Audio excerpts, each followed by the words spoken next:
தேவன் நல்லவர். அப்போ இன்றைய நம்முடைய தலைப்பு, நம்முடைய தியானம் வரங்களின் வகைகள். வரங்களின் வகைகள். 1 கொரிந்தியர் 12ஆம் அதிகாரத்தை எடுத்துக்கொள்ளுங்கள். 1 கொரிந்தியர் 12ஆம் அதிகாரத்தை எடுத்துக்கொள்ளுங்கள். 4வது வசனத்தில் இருந்து 10வது வசனம் வரைக்கும் நம்ம வாசிக்க போகிறோம். எல்லாரும் எடுத்துக்கொண்டு சேர்ந்து வாசிக்க போகிறோம். என்ன, புதிய ஏற்பாட்டில் 238வது பக்கத்தில் இருக்குது. நியூ டெஸ்டமெண்ட்ல 238வது பக்கம். ஆமாம், if you are following me in English, ஒருவேளை ஆங்கிலத்தில் பின்தொடர்கிறீர்கள் என்றால் new testament 1 Corinthians chapter 12 verses 4 to 10. 1 கொரிந்தியர் 12ஆம் அதிகாரம். ஸ்தோத்திரம். எடுத்திருப்பீங்க நம்புறேன். ஆனால் பேப்பர் சத்தம் இன்னும் கேட்குது. அப்படின்னா இன்னும் சிலர் தேடுகிறீர்கள். ஸ்தோத்திரம். பைபிளில் 2 வகையான புத்தகம் இருக்குன்னு சொன்னேன் உங்களுக்கு போன தடவை வந்திருக்கும் போது. என்ன, ஒரு வகையான புத்தகம் என்னது, சண்டைக்கார புத்தகம். அப்படின்னா எடுத்தோடனே பேப்பர் டப்பு டப்புன்னு வந்துடும், ஒன்றோடு ஒன்று ஒட்டாது. சில புத்தகம் ரொம்ப பாசக்கார புத்தகம், பேப்பர் ஒன்றோடு ஒன்று ஒட்டிக்கிட்டு இருக்கும். நீங்கள் பிரிக்கிறதுக்குள்ளே ஆத்தாடி அதை ஏன் கேட்கீங்க, பிரசங்கமே பாதி போயிடும். அப்புறம்தான் பார்ட்டி 2 பேப்பரை பிரித்து அப்பாடா வெற்றிகரமாக அவர் சொன்ன வசனத்தை நான் எடுத்து முடிச்சேங்கிற மாதிரி இருக்கும்ல. ஆமாம், அதனால தான் பக்கத்தையும் உங்களுக்கு சொன்னேன். சேர்ந்து வாசிடலாமா? இணைந்து நம்ம வாசிப்போம். கர்த்தர் நம்மோடு கூட இந்த இரவு நேரத்திலும் இடைபடுவாராக. வரங்களில் வித்தியாசங்கள் உண்டு, ஆவியானவர் ஒருவரே. ஊழியங்களிலும் வித்தியாசங்கள் உண்டு, கர்த்தர் ஒருவரே. கிரியைகளிலும் வித்தியாசங்கள் உண்டு, எல்லாருக்குள்ளும் எல்லாவற்றையும் நடப்பிக்கிற தேவன் ஒருவரே. ஆவியினுடைய அனுக்கிரகம் அவனவனுடைய பிரயோஜனத்திற்கென்று அளிக்கப்பட்டிருக்கிறது. எப்படி எனில், ஒருவனுக்கு ஆவியினாலே ஞானத்தை போதிக்கும் வசனமும், வேறொருவனுக்கு அந்த ஆவியினாலே அறிவை உணர்த்தும் வசனமும்,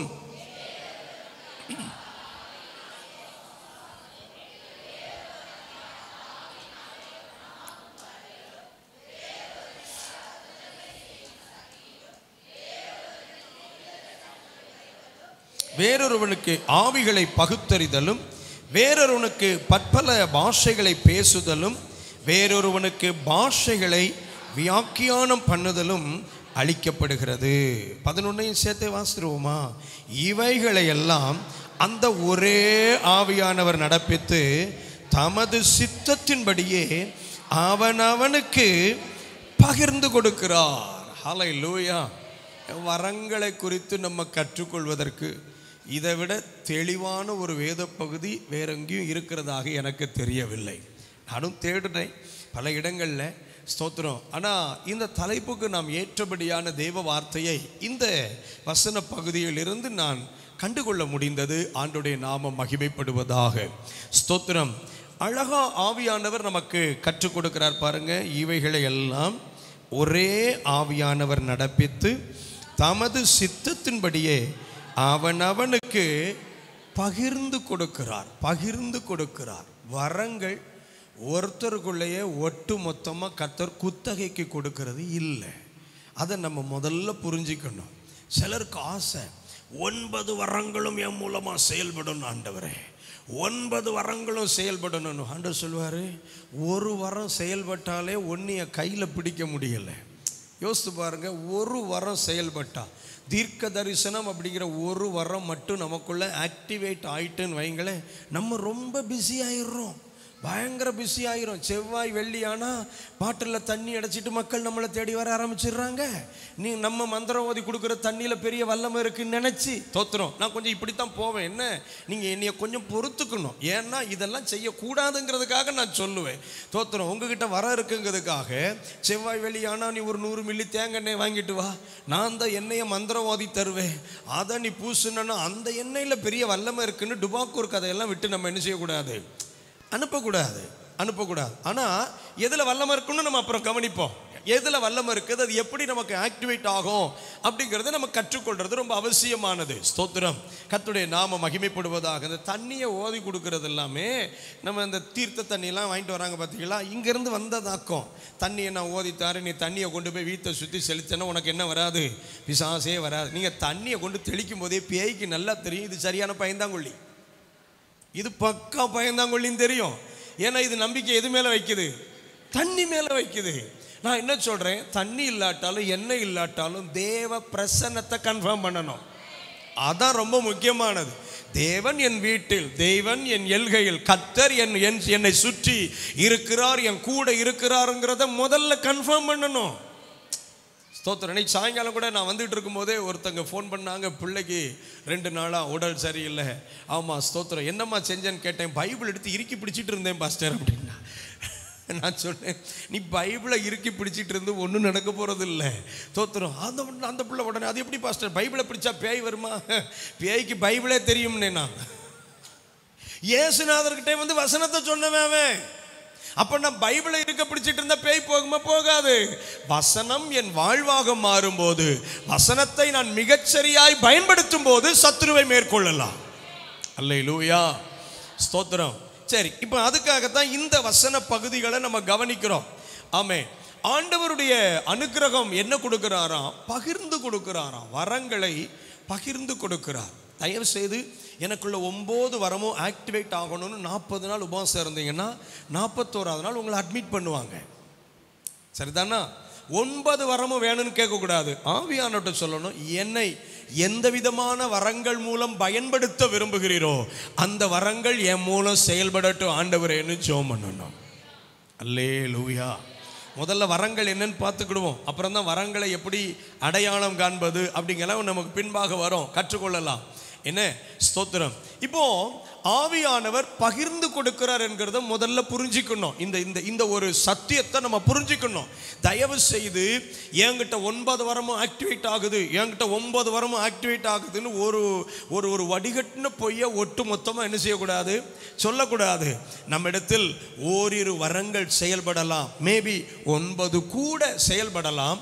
ஆனால் அதில் ஏதோ 1-2 வரங்களை அதிகபட்சமாய் கர்த்தர் நம்ம மூலமாக செயல்படுத்துவார் என்கிறத நம்ம புரிந்து கொள்ள வேண்டும். 2, அந்த இடத்துக்கு என்ன வரம் தேவையோ அதை நம்ம மூலமாக கர்த்தர் செயல்படுத்துவார். இப்போ ஒரு இடத்துக்கு தீர்க்க தரிசன வரம் வேணும்னா அந்த இடத்துல கர்த்தர் நம்மை கொண்டு தீர்க்க தரிசனமான காரியங்களை பேசுவார். அந்த இடத்துக்கு வியாக்கியானம் பண்ணுதல் தேவை என்றால் நம்மை கொண்டு வியாக்கியானம் பண்ணுதலின் காரியத்தை கர்த்தர் அங்கே நடப்பிப்பார். குணமாக்கும் வரம் செயல்படணும்னா அங்கே குணமாக்குதலின் வரத்தை கர்த்தர் நம் மூலமாய் செயல்படுத்துவார்.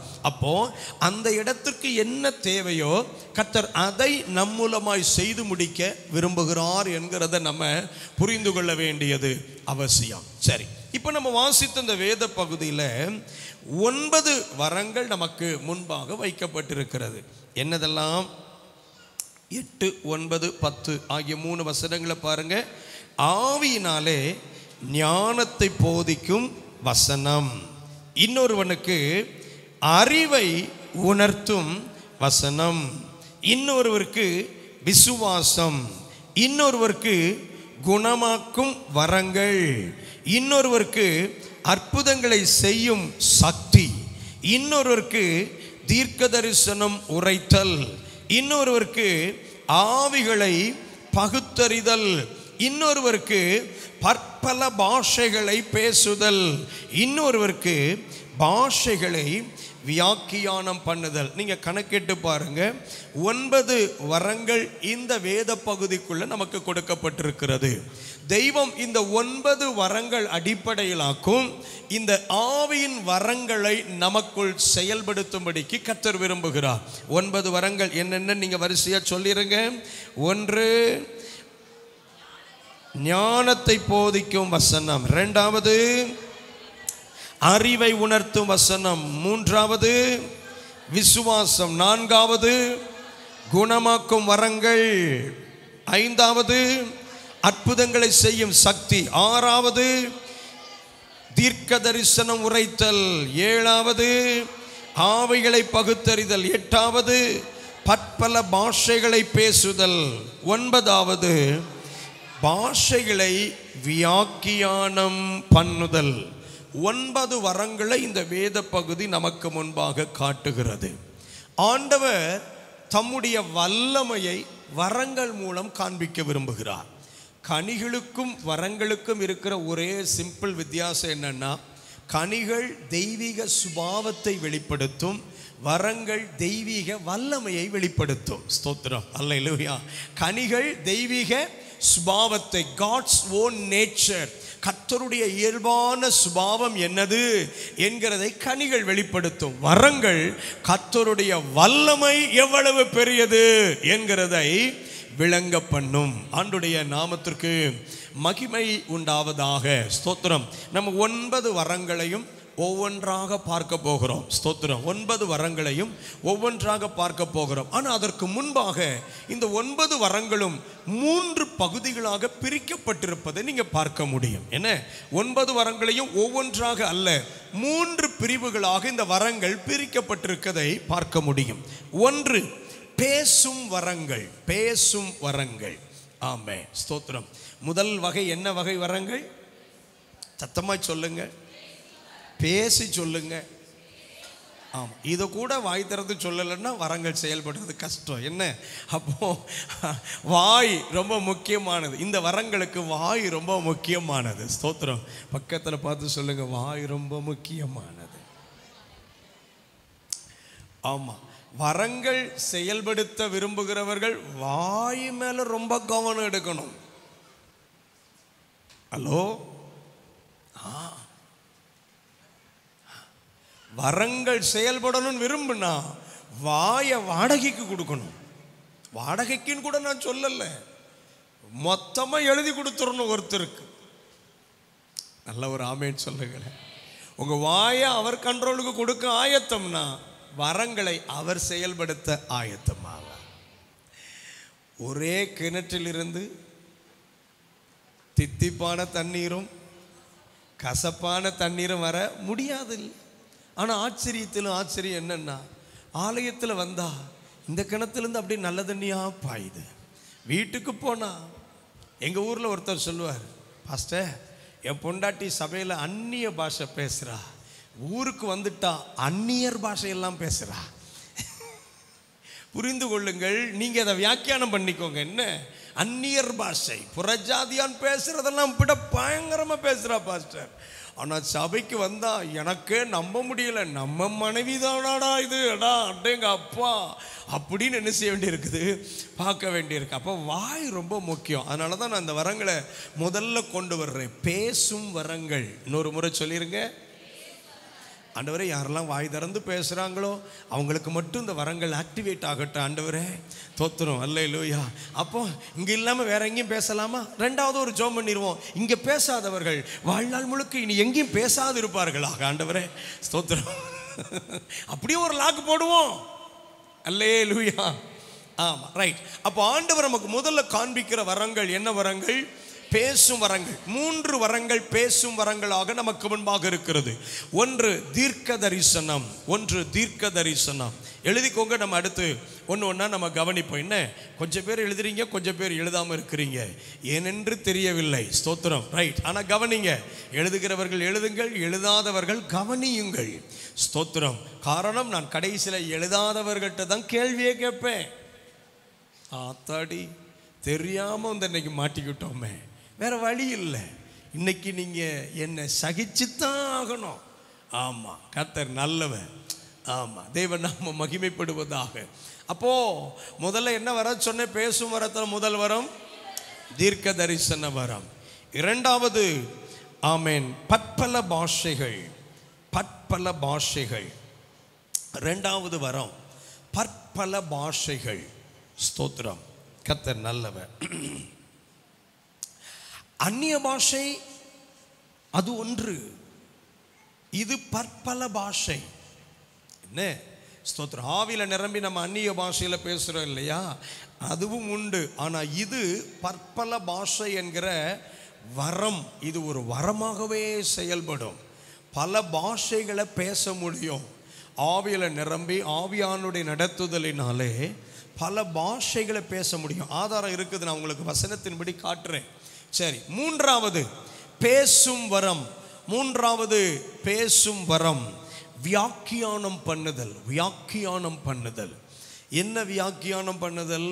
நான் அதையும் உங்களுக்கு அப்புறம் சொல்றேன். வியாக்கியானம் பண்ணுதல் என்கிற மூன்று இந்த வரங்களும் பேசுகிற வரங்கள். ஸ்தோத்திரம், கர்த்தர் நல்லவர். அட்ரன்ஸ் கிஃப்ட்ஸ். அட்ரன்ஸ், உதடுகள் ரொம்ப முக்கியம். பேசும் திறன் இதுக்கு முக்கியம். பேச்சு, இதுகளை கர்த்தர் பேசும் திறனை, பேச்சை தம்முடைய கட்டுப்பாட்டுக்குள்ள எடுக்கிறார். ஆண்டவருடைய நாமத்திற்கு மகிமை உண்டாவதாக. அப்ப முதல் குரூப் என்ன குரூப்? பேசும் வரங்கள். சரி, இரண்டாவது செயல்பாட்டின் வரங்கள். செயல்பாட்டின் வரங்கள். செயல்பாட்டின் வரங்கள். ஸ்தோத்திரம், ஆமென். செயல்பாட்டின் வரங்கள். ஒன்று குணமாக்கும் வரங்கள். குணமாக்கும் வரங்கள். ஸ்தோத்திரம், கர்த்தருடைய நாமம் மகிமைப்படுவதாக. குணமாக்கும் வரம் அப்படின்னு அங்கே இல்லை பைபிளில். இந்த குணமாக்குதலுக்கு வரும்போது மட்டும் ப்ளூரல் ஆண்டவர் போட்டிருக்கிறார். குணமாக்கும் வரங்கள் அப்படின்னு இருக்கிறத நீங்கள் கவனிக்கலாம். அதனால் அது ப்ளூரலில் இருந்தால் ப்ளூரலில் தான் போடணும். ஸ்தோத்திரம், ஆமாம். ஆண்டவர் எல்லாமே ரொம்ப ஞானமாக வச்சிருக்கிறவர். நமக்கு சில நேரங்களில் அவர் ப்ளூரலில் சொல்கிறாரா சிங்குலரில் சொல்கிறாரா தெரியாது. ஒருமையில் சொல்கிறாரா பன்மையில் சொல்கிறாரான்னு தெரியாது. அவர் பன்மையில் சொன்னால் அதை பன்மையில் தான் எழுதணும். ஸ்தோத்திரம், ஆமாம். நீங்கள் லூக்கா 5ஆம் அதிகாரத்தை படித்து பார்த்தீங்கன்னா, திருப்ப வேண்டாம், விஷயத்தை மட்டும் சொல்லிடுறேன். லூக்கா 5ஆம் அதிகாரத்தை பார்த்தீங்கன்னா பேதுருவை பார்த்து ஆண்டவர் சொல்வார், ஆழத்தில் தள்ளி கொண்டு போய் வலைகளை போடுன்னுவார். உங்கள் பைபிளை பார்த்துருங்க. நான் திருப்ப வேண்டான்னு சொன்னோன்னு நீங்கள் விட்டுறக்கூடாதுல்ல. இவர் ஏதோ புதுசாக சொல்கிறாருன்னு நினச்சிடக்கூடாது. லூக்கா 5ஆம் அதிகாரத்தினுடைய 4ஆம் வசனம். அவர் போதகம் பண்ணி முடித்த பின்பு சீமோனை நோக்கி, ஆழத்தில் தள்ளி கொண்டு போய் மீன் பிடிக்கும்படி உங்கள் வலைகளை, பன்மையில் சொல்றாரு, ப்ளூரல்ல. சரி, இப்போ நம்ம ஆளு என்ன ரிப்ளை பண்றார் பாருங்க 5வது வசனத்தில். அதற்கு சீமோன், ஐயரே, ராம் முழுவதும் நாங்கள் பிரயாசப்பட்டும் ஒன்றும் அகப்படவில்லை, ஆகிலும் உம்முடைய வார்த்தையின்படியே. ஐயா என்ன சொல்றாரு? வலையை போடுகிறேன். இயேசு என்ன சொன்னாரு? வலைகளை போட சொன்னாரு. ஸ்தோத்திரம். ஆனாலும் இவர் சொல்றாரு வலைகளை ப்ளூரல் இல்லையா? ஒருவேளை டங்கு ஸ்லிப்பா இருக்குமோ ஏசப்பாவுக்கு? நானே இந்த வலைக்கு ஒத்த மீன் கூட இல்லை, சுட்டு திங்கிறதுக்கு ஒரு மீன் கூட இல்லை, நான் கஷ்டப்பட்டு இருக்கேன். இப்ப இவர் ப்ளூரல்ல சொல்றாரு, வலைகளைன்றாரு. சரி, வலையை போடுவோம். நடந்தது என்ன தெரியுமா? 2 படவும் அமிழத்தக்கதான மீன்கள் ஒரு வலைக்குள்ள வந்ததுனால தான் அது கிளியத்தக்கதாயிற்று. ஸ்தோத்திரம், ஆமா. கர்த்தருடைய நாமம் மகிமைப்படுவதாக. அப்ப ஆண்டவர் ப்ளூரல்ல சொன்னா ப்ளூரல்ல தான் இருக்கணும். நம்ம அதை ஒருமைக்கு என்ன செய்யக்கூடாது? மாற்றக்கூடாது. மாற்றணும் வழக்கிளியும் வழக்கிளியும். அவர் கொண்டு வந்த மீனெல்லாம் திருப்பி கொண்டு போறதா அவருக்கு உத்தேசம் இல்லை. ஏன்னா இவனை இன்னைக்கே பிடிச்சா தான் ஊழியத்துக்கு கொண்டு போக முடியும். இன்னைக்கு நீ ஒரு வலை போட்டதுனால இன்னைக்கு பாதி மீன், நாளைக்கு வந்து வலையை போட்டு மீதியை தருவேலாம் சொல்லலை. நான் வந்து 2 படகை நிரப்பணும்னு முடிவு பண்ணிட்டேன். கரையில் 2 படகை பார்த்தாருல்ல, 2 வெறுமையான படகை பார்த்தாரு. அந்த 2 படகை நிரப்புறதுக்காக இந்த ஒரு நபரை பயன்படுத்துறார் ஆண்டவர். அப்போ அவர் பிளான் என்ன? இவனை வச்சு 2ஐயுமே நிரப்பணும். அதனால தான் வலைகளை போட சொன்னா நம்ம ஆளு வலையை மட்டும் போட்டுட்டு நின்ட்டார். ஸோ ஆவிக்குரிய அனுபவங்கள்லையும் கர்த்தர் சில விஷயங்களை ப்ளூரல்ல சொன்னால் அது ப்ளூரலாகவே இருக்கணும், பன்மையாகவே இருக்கணும். ஸ்தோத்திரம். கர்த்தர் என்னதை சொன்னாரோ அதை அப்படியே நிறைவேற்றுவார். நல்ல கையை உயர்த்து ஒரு அல்லேலூயா. கர்த்தருடைய நாமம் மகிமைப்படுவதாக. சரி, அப்போ குணமாக்கும் வரங்கள் அப்படின்னு எழுதிக்கோங்க. 2வது செயல்பாட்டு வரங்கள்ல 2வது வரம் அற்புதம் செய்யும் வரம். ஆமா, ஸ்தோத்திரம். அற்புதம் செய்யும் வரம் அல்லது அற்புதங்களை செய்யும் சக்தி, அப்படிதான் பைபிள் இருக்குது. அற்புதங்களை செய்யும் சக்தி, அது வரம். ஆமென். மூன்றாவது செயல்பாட்டு வரம் விசுவாச வரம். விசுவாசம். ஸ்தோத்திரம். விசுவாசம் ஒரு வரமாகவே செயல்படும் சிலருக்குள்ள. ஸ்தோத்திரம். விசுவாசம் ஒரு வரமாகவே செயல்படும். ஆமாம், நமக்கெல்லாம் பேர் விசுவாசிகள்.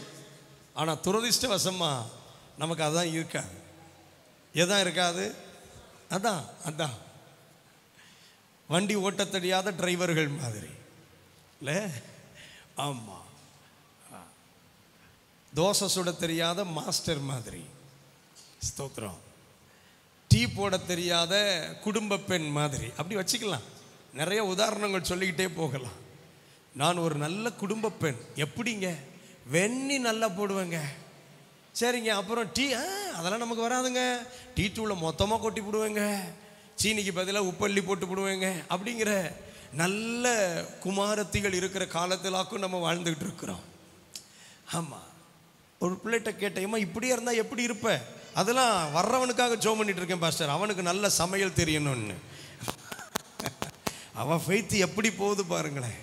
அவன் நல்ல சமையல்காரனாக வரணும்னு நீவா ஜோம் பண்ணிட்டு இருக்கானா? விசுவாசம் எப்படி ஆக்டிவேட் ஆகுது பார்த்தீங்களா? ஸ்தோத்திரம். சரி, விசுவாசம் ஒரு வரமாக நமக்குள்ளாக செயல்படும். சரி, ரெண்டாவது சொன்னோம் செயல்பாட்டு வரங்கள். மூன்றாவது வெளிப்பாட்டு வரங்கள். வெளிப்பாட்டு வரங்கள். வெளிப்பாட்டு வரங்கள். Gifts of revelation. Gifts of revelation. மூன்றாவது ஒரு பகுதி வெளிப்பாட்டு வரங்கள். கர்த்தர் நல்லவர். வெளிப்பாட்டு வரங்கள். ஒன்று, ஞானத்தை போதிக்கும் வரம். ஞானத்தை போதிக்கும் வரம். ஞானத்தை போதிக்கும் வரம். இரண்டாவது, அறிவை உணர்த்தும் வரம்.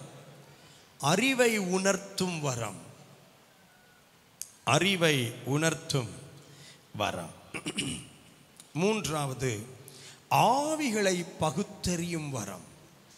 ஆவிகளை பகுத்தறியும் வரம். ஆவிகளை பகுத்தறியும் வரம். ஸ்தோத்திரம். எழுதியிருப்பீங்கன்னு நினைக்கிறேன். ஒவ்வொரு வரங்களாக நம்ம அப்படியே கவனித்து, ஆமாம், இன்னொரு 40 நிமிஷம் நமக்கு முன்பாக இருக்குது. அந்த 40 நிமிடங்களையும் பிரயோஜனம் உள்ளதாக்குவோம். கர்த்தர் நமக்கு கிருபை தருவார். ஹல்லேலூயா. சரி, முதல்ல சொன்னேன் பேசும் வரங்கள். பேசும் வரங்கள் அப்படின்னா நம்ம வாய் தேவனுடைய கட்டுப்பாட்டுக்குள் போக வேண்டியது அவசியம்.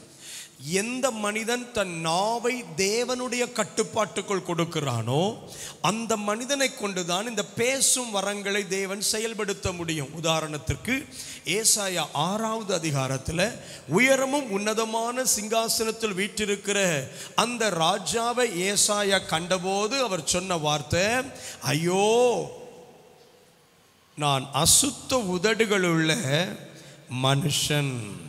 ஏசாயா தீர்க்க தரிசன புஸ்தகம் திருப்பிக் கொள்ளுங்க. பைபிள் வச்சிருக்கிற எல்லாரும் உங்கள் வேதாகமத்தை திருப்பி வார்த்தைகளை கவனியுங்கள். ஆண்டவருடைய நாமம் மகிமைப்படுவதாக. 5வது வசனம், அப்பொழுது நான் ஐயோ அதமானேன், நான் அசுத்த உதடுகள் உள்ள மனுஷன், அசுத்த உதடுகள் உள்ள ஜனங்களின் நடுவில் வாசமாயிருக்கிறவன். பார்த்தீங்களா, நான் அசுத்தமானவன் சொல்லல ஐயா, நான் ரொம்ப தூய்மையாத்தான் இருக்க விரும்புகிறேன். இப்போ என்கிட்ட ரொம்ப அசுத்தமாக இருக்கிறது என்னது? என் உதடு. என் உதடு எப்படி அசுத்தமாயிற்று? அசுத்த உதடுகள் உள்ள மனிதர்களோட யாக்கும் என்னுடைய நட்பு. அசுத்த உதடுகள் உள்ளவர்களோட யாக்கும் நான் சேர்ந்து இருக்கிறேன். நான் பேசுறதெல்லாம் அசுத்த வார்த்தைகள். ஸ்தோத்திரம். என் வாயில் வருகிற வார்த்தைகள் பரிசுத்த வார்த்தைகள் அல்ல, அசுத்த வார்த்தைகள். நான் ஒன்றை உங்களுக்கு மிக தெளிவாய் சொல்லட்டும். அந்தரங்கத்தில் நம்முடைய வாயில் பரிசுத்த வார்த்தைகள் இருக்கும் என்றால் வெளியரங்கத்தில் நம்முடைய வாயில் கர்த்தருடைய வார்த்தைகள் இருக்கக்கூடும். அந்தரங்கத்தில் விளையாட்டுக்கு கூட, ஜாலிக்கு கூட வாய வாடகைக்கு கொடுக்க கூட. கொஞ்ச நேரம் தான். சிலர்லாம் பார்த்துருக்கீங்களா, சபையில் இருந்தால் ஐயோ பரிசுத்த முத்துக்கள், ஹல்லேலூயா, பரிசுத்த முத்துக்கள். அவங்க குடும்பத்தில் ஒரு ஃபங்க்ஷன் வந்துட்டுன்னு வைங்களேன், அத்தான் மச்சான கண்ட உடனே அவ்வளோதான், கொழுந்தியா பேசுகிற வார்த்தையெல்லாம் வேற மாதிரி மாறிடும். பார்த்துருக்கீங்களா? சில மச்சம்மார், கேடுகட்ட மச்சம்மார்லாம் இருக்கானுங்க. உங்களை சொல்லல, கேடுகட்ட மச்சம்மார். அதனால தான் நீங்கள் ஆண்கள்லாம் கூட்டு வரல. பார்த்தீங்களா? வாழ்க, அல்லேலூயா. ஆமாம், இவனுக்கு மனைவிட்டெல்லாம் பேசணும்னு தோணாது, கொழுந்தியாவை கண்டா மட்டும் டே அப்பா வலிவான். பிறகு அங்கே வந்து ஆவியில் நிரம்புறது. சூடு போடணும், இந்த ஆவியெல்லாம் சூடு போடணும். ஆமாம், நல்லா கவனிக்கணும். இந்த வாய் தேவ வார்த்தையை மட்டும் பேசணும்னா தேவ வார்த்தைக்கு மட்டும்தான். இங்கே சில எடிட்டிங் நடக்கணுங்க. சிந்தையில் எங்கேயோ எடிட்டிங் நடக்கணும், கட் பண்ணணும். தாவீது அதனால தான் சொல்றாரு, என் வாய் மீறாதபடிக்கு நான் தீர்மானம் பண்ணினேன்றாரு. என் வாய் மீறாதபடிக்கு நான் என்ன பண்ணினேன்? தீர்மானம் பண்ணினேன். இன்னும் அழகா பைபிள்ல வசனம் இருக்குது, உன் மாம்சத்தை பாவத்துக்குள்ளாக்க உன் வாய்க்கு இடம் கூடாது. பார்த்தீங்களா? அப்ப என் வாயில நிறைய பிரச்சனை இருக்குது. என் மாம்சம் பாவம் செய்ய காரணமே எங்க இருக்குது?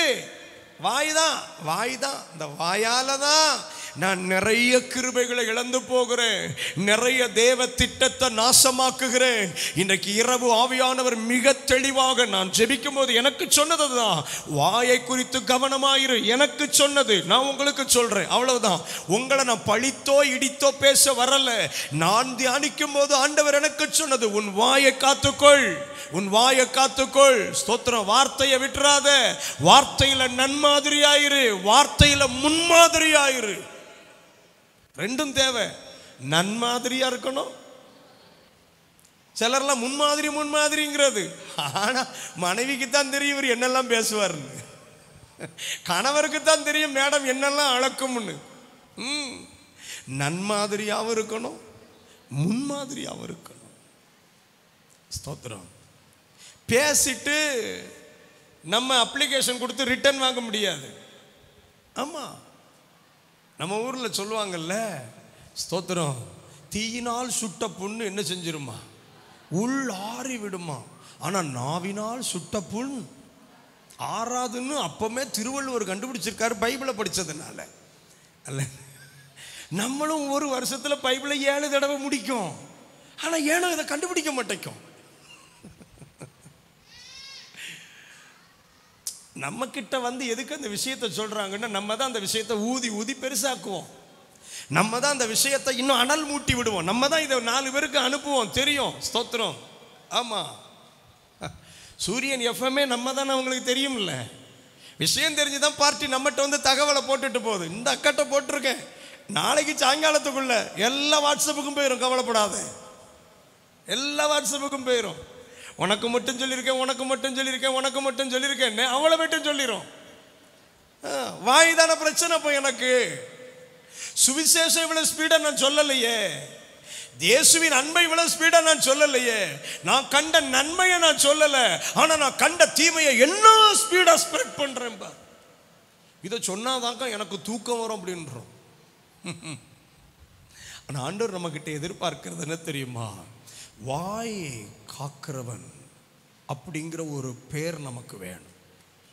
எக்ஸ்ட்ரா வேர்டு வராதுங்க, எக்ஸ்ட்ரா வேர்டு வரா.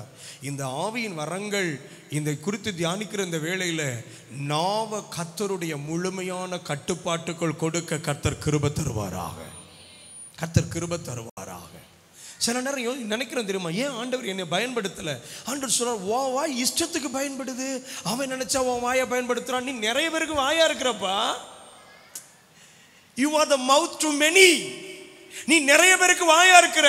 ஆனா ஆண்டவர் சொல்றார், நீ எனக்கு மட்டும்தான் வாயா இருக்கணும். ஹல்லேலூயா. நம்ம யாருடைய வாயா மட்டும்தான் இருக்கணும்? தெய்வத்துடைய வாயாக மட்டும்தான் இருக்கணும். கர்த்தருடைய நாமம் மகிமைப்படுவதாக. இந்த வாயை வேற யாருக்கும் வேற எதுக்கும் நான் என்ன செய்ய மாட்டேன், பயன்படுத்த மாட்டேன். அவன் வந்து 4 காரியம் சொன்ன உடனே நான் டக்குன்னு ஃபோன் எடுத்து பேசிடுவேனா? நீ என்கிட்ட 1000 காரியம் சொல்லு தம்பி, வேணா நான் ஆண்டவர்கிட்ட அதை சொல்லிக்கிறேன். இதுக்காக உன் சார்பில் இந்த வாயை உனக்காக நான் இன்னொருத்தட்ட என்ன செய்ய முடியாது, பயன்படுத்த முடியாது. அப்போ ரொம்ப முக்கியமானதாக்கும் இந்த பேசும் வரங்களில் வாய். ஏன் தெரியுமா? இவர்கள் தேவனுடைய வாயாக இருக்கிறார்கள். இந்த வரங்களில் பயன்படுறவங்க தேவனுடைய வாயாக இருக்கிறாங்க. ஏன் தேவனுடைய வாயாக இருக்கிறாங்க தெரியுமா? தேவனுடைய மனதை வெளிப்படுத்துகிறார்கள். they are revealing God's heart. தேவனுடைய இருதயத்தை வெளிப்படுத்துறாங்க. ஸ்தோத்திரம், அல்லேலூயா. ஆமா ஆமா. ஏன் வாயை நம்ம காக்கணும் தெரியுமா? we are there to reveal the heart of God. தேவனுடைய இருதயத்தில் மகிழ்ச்சி இருந்தால் அதை வெளிப்படுத்துவோம். தேவனுடைய இருதயத்தில் துக்கம் இருந்தால் அதை வெளிப்படுத்துவோம். தேவனுடைய உள்ளத்தில் எதிர்பார்ப்பு இருந்தால் அதை வெளிப்படுத்துவோம். இரண்டாவது, இவர்கள் தேவனுடைய உணர்வுகளை வெளிப்படுத்துகிறவர்கள். அவருடைய இருதயத்தை மட்டும் இல்லை, அவருடைய உணர்வுகளை வெளிப்படுத்துகிறவர்கள். ஸ்தோத்திரம், நல்ல ஒரு ஆமேன் சொல்லுங்க. அப்போ என் வாய் எவ்வளவு அவசியம் காக்கப்பட வேண்டியது பார்த்தீங்களா? என் வாய் எவ்வளவு அவசியம் காக்கப்பட வேண்டியது பார்த்தீங்களா? ஸ்தோத்திரம். அதனால தான் பழைய பரிசுத்தவான்கள் வாய்க்குன்னு பாட்டெல்லாம் பாடியிருக்காங்க. ஃபாதர் பெர்க்மான்ஸ் ஐயா பாடியிருக்காருல்ல, என் வாய்க்கு காவல் வையும் காத்து கொள்ளும் ஐயா. இது காத்து கொள்ளலாம் என்ன அர்த்தம் தெரியுமா? என் வாய்க்கு காவல் என்னன்னா காத்து கொல்லும்னு கூட பாட்டுட்டான். கொன்றுங்க ஆண்டவரே அப்படின்னு கூட பாடிக்கலாம் இல்லை? ஆனால் ரொம்ப நல்ல வார்த்தைகள் நம்முடைய நாவிலிருந்து புறப்படணும். வரங்கள் செயல்படுகிறவர்களே கவனியுங்கள். வாயை இஷ்டத்துக்கு பயன்படுத்தக்கூடாது. நினைச்சதெல்லாம் பேசக்கூடாது, விரும்பினதெல்லாம் பேசக்கூடாது. உங்கள் வாயை பிரதிஷ்டையாய் காத்துக்கொள்ள கூடுமானால் வரங்கள் உங்கள் மூலம் செயல்பட முடியும். அதுலேயும் ஆண்டவர் அதில் முதல்ல பயன்படுத்த விரும்புகிற வரம் என்ன தெரியுமா? தீர்க்க தரிசன வரம். தீர்க்க தரிசன வரம். ஸ்தோத்திரம். இன்றைக்கு தேசத்துக்கு தேவையானது இந்த தீர்க்க தரிசன வரமே. நான் அப்படி தான் இன்னும் உணர்றேன். தீர்க்க தரிசன வரம். தீர்க்க தரிசன வரம் அப்படின்னா தலையில் கை வச்சு அப்படியே மாவாட்டிக்கிட்டு இன்னும் 6 மாதத்தில் வீடு கட்டுவாய் என்று கர்த்தர் சொல்லுகிறார். ஸ்தோத்திரம். 5 மாதத்தில் உன் பிள்ளைக்கு கல்யாணம் நடக்கும் என்று கர்த்தர் சொல்லுங்க. இது தீர்க்க தரிசனம் இல்லை, இது குறி சொல்ற ஆவி. தீர்க்க தரிசனம் வேற, குறி சொல்றது வேற, புரிஞ்சுக்கணும். ஆமா. தீர்க்க தரிசனம்னா என்னது? ஒரு மனிதனுடைய வாழ்க்கையின் தோல்விக்கு காரணம் என்ன என்கிறத முதல்ல அவனுக்கு வெளிப்படுத்தணும். ஒருத்தர் வந்து உட்கார்ந்து இருக்கிறான்னா ஏன் இது நடந்தது, எதற்காக இது நடந்தது, தெய்வமாக்கும் கடந்த காலத்தின் அத்தனை சூழ்நிலைகளை அறிந்தவர். இப்போ சாத்தானும் குறி சொல்ற இடத்துல பார்த்தீங்கன்னா கரெக்டாக சொல்லுவான். ஆமாம், 2013 ஜனவரி 17 பைக்கில் இருந்து கீழே விழுந்தியா அப்படின்னு கேட்டவனுமே, ஆமா சாமி, சாமிக்கு தெரிஞ்சதும்மா. அவனுக்கு தெரியாது விழ வச்சதே இந்த பேய் தான். விழ வச்சதே இந்த பேய் தான். விழ வச்ச பேய் இப்ப வந்து இவங்கிட்ட பேசி ஏமாத்துது.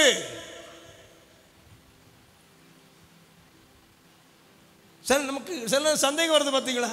எப்படி பாஸ்டர் அவன் டான் டான் அடிக்கிறான்? அந்த வீட்டில் இளவு விழ வச்சதே அவன் தான், அந்த உயிரை கொன்னதே அவன் தான். அதனால அந்த ஆவி இப்போ வந்து செய்யுது. உன் வீட்டில் இது வரைக்கும் 13 சாவு நடந்திருக்கா? கேட்குது இல்லை? இவன் ஆமா சாமின்னு பொத்துன்னு விழுந்துடுறான். கொலகாரன் காலில் இவன் திரும்ப விழுறான். ஆனால் நம்ம ஆண்டவர் அப்படி இல்லை, அப்படி இல்லை. ஏன் நடந்தது, எதற்காக அது சம்பவித்தது, அதனுடைய பின்னணியம் என்ன, இத தீர்க்க தரிசனம் மூலம்தான் கர்த்தர் வெளிப்படுத்த முடியும். அல்லேலூயா. நல்ல ஒரு அல்லேலூயா சொல்லுங்க. தீர்க்க தரிசன காரியங்களை நம்ம நிறைய கவனத்தில் எடுக்க வேண்டியது உண்டு. எரேமியா தீர்க்கதரிசி இது சார்ந்து நிறைய எச்சரிப்பான காரியங்களை சொல்லுகிறதையும் நீங்கள் நம்ம கவனத்தில் எடுக்கணும். ஏன்னா அதையும் நம்ம சொல்லிடணும் இல்லையா?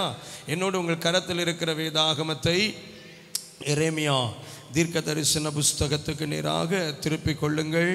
ஆண்டுடைய நாமம் மகிமைப்படுவதாக. ஆமென். தன் ஊழிய நாட்களில் இருந்த சில கள்ள தீர்க்கதரிசிகளை அடையாளம் காட்டும்படிக்கு எரேமியா இப்படி சொல்லுகிறார். எரேமியா 23ஆம் அதிகாரத்தை திருப்பிக் கொள்ளுங்கள். எரேமியா 23ஆம் அதிகாரத்தை திருப்பிக் கொள்ளுங்கள். ஸ்தோத்திரம். அதனுடைய 14வது வசனத்தை பாருங்க.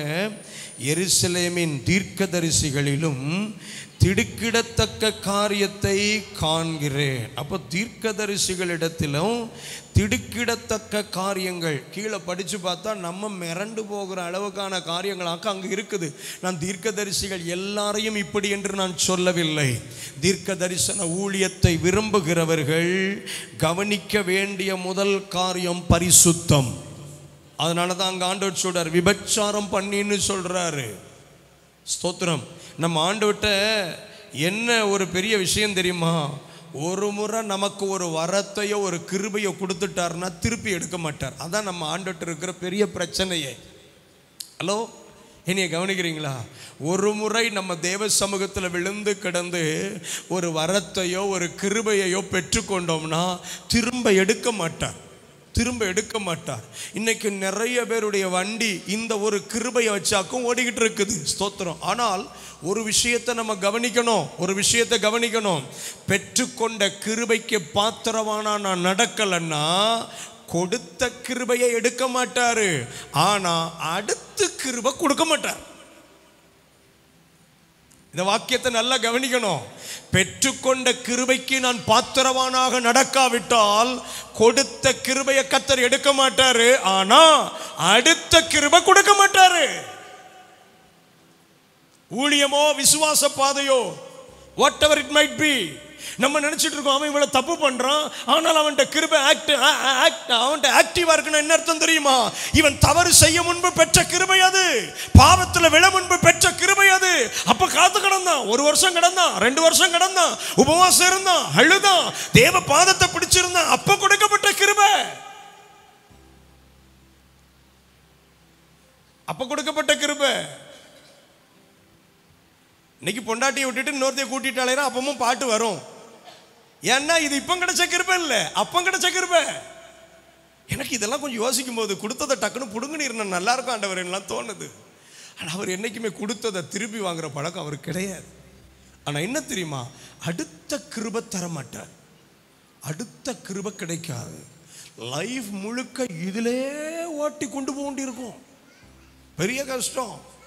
நமக்கு அனுதினமும் புது கிருபை இல்லைன்னா ஒரு நாளைய கடக்க முடியாது தெரியுமா? தினம்தோறும் நமக்கு புதிய கிருபையை கத்த தர்றாரு. ஒவ்வொரு நாளும் கிருபை தந்தாக்கும் நம்மளை நடத்துறாரு. ஒவ்வொரு ஸ்தானங்களுக்கு போகும்போது கிருபை கொடுத்து நம்மளை நிறுத்துறாரு. அப்போ என்னால அடுத்து ஒரு கிருபை பெற முடியலைன்னா நான் வாழ்வது வீணாகி விடுமே. பழைய கிருபையை வச்சு முந்தானத்து பொங்குன சோற மறுபடியும் சூடாக்கி சாப்பிடுற கதை தான். அடுத்த அரிசி கிடைக்காது சார், அடுத்து நம்ம கிட்ட பேசுறதுக்கான விஷயம் கிடைக்காது. பழைய மாவே தான் திரும்ப திரும்ப என்ன செய்ய வேண்டியிருக்கும்? ஆட்டி ஆட்டி கதையை ஓட்ட வேண்டியிருக்கும். அப்ப ஆண்டவர் நம்ம கிட்ட எதிர்பார்க்கிறது என்ன தெரியுமா? என்னுடைய வாழ்வின் ஒவ்வொரு பகுதியிலும் என்னுடைய ஊழியம் தீர்க்க தரிசன ஊழியம்னா நம்பர் 1 நான் கவனத்தில் வைக்க வேண்டியது பரிசுத்தத்தை. இது எல்லா வரத்துக்கும் பொருந்தும், எல்லா வரத்துக்கும் பொருந்தும்.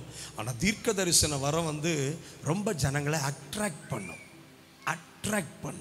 பயங்கரமாக கவர்ந்து இழுக்கும். நாங்கள் வேதாகம கல்லூரியில் படிக்கும்போது எங்களுக்கு பாடம் எடுத்த ஆசிரியர் சொல்வார், prophetical ministry is a profitable மினிஸ்ட்ரிம்பார். நல்ல ப்ராஃபிட் வருமா ப்ராஃபட்டிக்கல். நீங்கள் தலையில் கை வச்சு 4 வார்த்தை அவங்ககிட்ட பின்னணியத்தை சொல்லிட்டீங்கன்னா போதும், ஆள் அவுட் இல்லை, பர்சையே கையில் கொடுத்துட்டு போயிடுவான். மோதிரத்தை கழட்டி வச்சுக்கோங்க சார்ன்றுவான், செயினை கழட்டி கொடுத்துருவான். யோ என்ன அழகா அடிச்சு முளக்குறாரியா. ஆனா ஊழியத்தில் ரொம்ப ஆபத்தான ஊழியமும் ஒன்றுன்னா தீர்க்க தரிசன ஊழியம்தான். இந்த ஊழியத்தினால தேவனை மகிமைப்படுத்தி வாழ்ந்தவர்களும் உண்டு. இந்த ஊழியத்தினால தேவனுக்கு அவமானத்தை பிறப்பித்து அழிந்து போனவர்களும் உண்டு. ஸோ இந்த ஊழியத்தில் நம்ம ரொம்ப கவனமாக இருக்க வேண்டியது, நான் முதல்ல வாய் சொன்னேன், 2வது நம்முடைய வாழ்க்கையை குறித்து கவனமாக இருக்கணும். வாழ்க்கை குறித்து ரொம்ப கவனமாக இருக்கணும். சில தீர்க்கதரிசிகளை நெருங்கி பழகும் போது அவர்களுடைய வாழ்க்கை குறித்து கேள்விப்படுகிற காரியங்கள் முகம் சுளிக்க வைக்கிறது, முகம் சுளிக்க வைக்கிறது.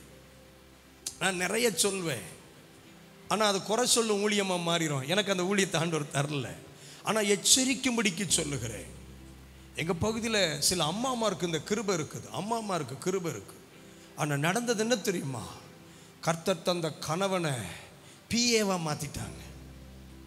அந்த அம்மாவுக்கு வாட்டர் கேன் தூக்குறது, அந்த அம்மா காரை விட்டு இறங்கினா இவர் டோரை திறந்து விட்டு அம்மா வாங்கங்கணும். அப்புறம் அந்த அம்மாவுக்கு இவர் தான் சேலை துவைச்சி கொடுப்பாரு. ஏன்னா அந்த கிருபை அந்த அம்மாட்ட ஒர்க்கு வேலை பார்க்குது, இவர்கிட்ட அந்த கிருபை செயல்படலை. அப்புறம் ஒரு நாள் அந்த அம்மா சொல்லிட்டு, ஆண்டவர் சொன்னாதான் அவனை வீட்டுக்குள்ளே விடுவேன். யார? புருஷனை. நான் நல்ல வேலை அப்போ சின்ன பையனாக இருந்தேன். இப்போம்லாம் அந்த பொம்பளை இருந்ததுன்னா நானே குழி தோண்டி புதைச்சிருவேன், விட மாட்டேன். ஆமாம், சிலருக்கெல்லாம் என்னை பிடிக்காத காரணம் என்னென்னா, பப்ளிக்காக பேச மாட்டேன், நேருக்கு நேரம் நின்று அடித்து துவம்சம் பண்ணிடுவேன். இந்த சோழிகளை தான் வச்சுட்டு அலையப்படாது, புருஷனுக்கு முதல்ல செய்ய வேண்டிய கடமையை செய்யணுன்றுவேன். ஆமாம், இந்த அம்மா இப்படின்னா ஐயாவுக்கு வேற வழியே இல்லை. ஸ்தோத்திரம். அவர் இஷ்டப்படி வாழ்வார், அவர் தீர்க்கதரிசி இல்லையா? இந்த வார்த்தைக்குள்ள நிறைய அர்த்தம் இருக்கு, புரிஞ்சுக்கோங்க. நான் உள்ள போக விரும்பல. அவர் ஃபோனுக்கு நிறைய கால் வரும், கேட்டால் அது ப்ராஃபட்டிக்கல் ப்ரேயர்ம்பார், தொலைச்சு போடுவார் கர்த்தர். ஏன்னா அங்கே ஜீவியத்தை ரொம்ப காக்க வேண்டியது அவசியம். வரங்கள் செயல்படுறது நல்லதுங்க. ஒரு நாள் ஆண்டவர் எனக்கு இப்படி சொன்னார், இங்கே பாருடா, நீ மேடையில் நிற்கிறதுனால, நீ ரொம்ப பரிசுத்தமாக இருக்கிறதுனால நான் உன்னை பயன்படுத்துகிறேன்னு நினைக்காத. கீழே இருக்கிற என் ஜனங்களுடைய கண்ணீருக்காக வாக்கு நான் உன்னை பயன்படுத்துகிறேன். ஆமாம், கீழே ஒரு கூட்டம் கண்ணீரோடு இருக்குது. ஆண்டவரே, இந்த 3 நாள் கூட்டத்தில் என் கூட பேசுங்கப்பான்னு ஒரு கூட்டம் உட்கார்ந்து இருக்குது. 3 நாள் உபவாசம் இருந்து அந்த கூட்டத்துக்கு வர்றாங்க. தெரியுமா உனக்கு, நீ நினைக்கிற ஓன்ட்ட வல்லமை நத்திங். ஒன்ன வால் போஸ்ட்ல போட்டாங்க, உன் பேரை உன் போட்டோ போட்டாங்கப்பா, ஆனால் என் ஜனம் தேவையோடு வந்து நிற்குது. உன்னை அழைச்சிட்டாங்களே, நிறுத்திட்டாங்களே, வேற வழி இல்லாமல் சில நேரம் நான் பயன்படுத்த வேண்டி இருக்கிறது. நான் ஓப்பனாக சொல்கிறேன், நான் பாவம் செஞ்சதுனால அப்படின்னு சொல்லலை. சில நேரம் நம்ம நினைப்போம், சார் செமையா கத்தர் பேசுகிறார்ல அப்படின்னு நினைச்சு ரூம்ல போய் உட்கார்ந்து சொல்லுவாரு, டேய் இதெல்லாம் என்னடா நினைக்கிற, அங்க ஒரு 10 பேர் கண்ணீரோடு இருக்கிறாங்கப்பா, அவங்களுக்காக நான் உன்னை பயன்படுத்தின. You are just an instrument. நீ ஒரு பாத்திரம், என்னால் பயன்படுத்தப்படுகிற ஒரு பாத்திரம், ஒரு கருவி.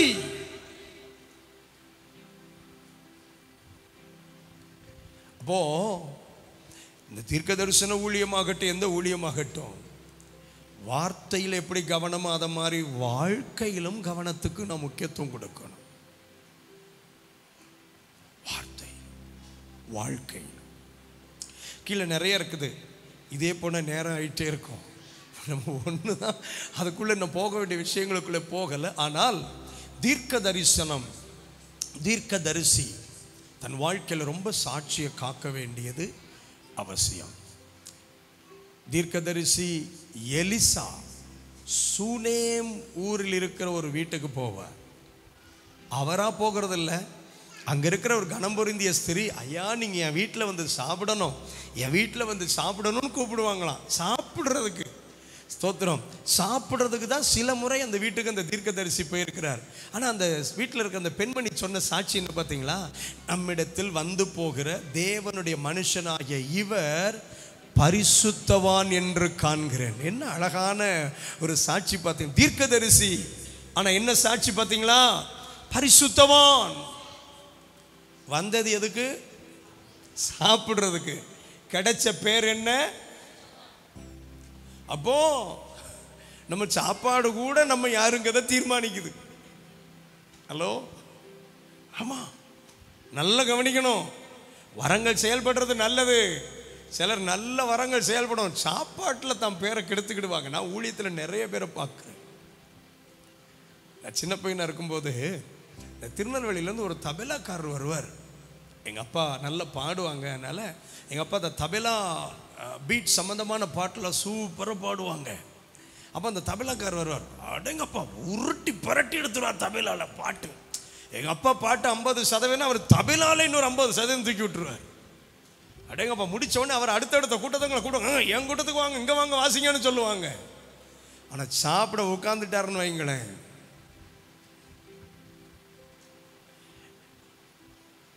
சகிக்காது. 30 இட்லி சாப்பிடுவார், 4 தடவை சோறு வாங்குவார். இன்னும் வேற என்ன இருக்கு கொண்டு வாங்க பார், இந்த குழம்பு ஊற்று, அதை ஊற்று, இதை ஊற்றும்பார். அப்படியே அதை வளைச்சி இப்படி எடுத்து அவ்வளோதான். தபலா வாசிக்கும் போது அடுத்த கூட்டத்துக்கு கூப்பிட்டவன் சாப்பிட்றத கண்டாமனா திசை பக்கமே வந்துடாதன்றுவாங்க.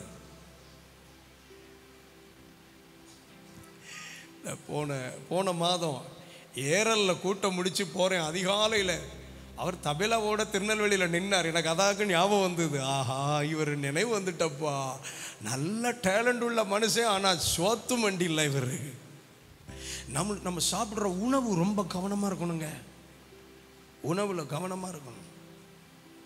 இது சாப்பிட வேண்டாம், அதை சாப்பிட வேண்டாம் அப்படி நான் ரெஸ்ட்ரிக்ஷன் சொல்லலை. அளவோடு சாப்பிட்டால் வளமோடு வாழலாம்.